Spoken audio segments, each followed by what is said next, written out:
почитувани представници на медиумите, почитувани граѓани на Република Македонија. За жал, Република Македонија е претворена во крвава арена.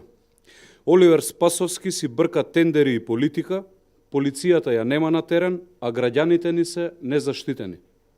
Речи си да нема викенд, а да не се случи сериозен грабеж, убиство или некој голем инцидент. Синоќа јавноста повторно беше вознемирена од уште едно грозоморно убиство во Ѓорче Петров.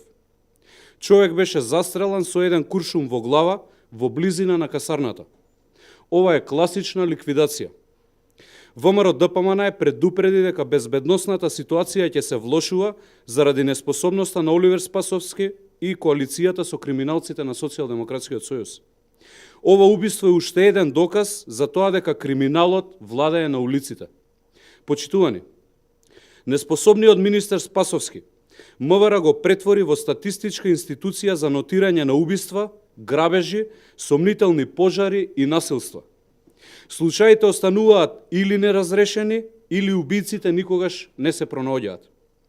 Да се подсетиме дека слична ваква мафијашка ликвидација се случи на улица Рузвелтова кога беа убиени две лица. Патем, еден од убиците на младиот Саздовски се уште не е достапен за правдата. Полицијата се уште трага по убиецот на Мартин Јанушев. Убија дете на автобуска постројка во Чаир.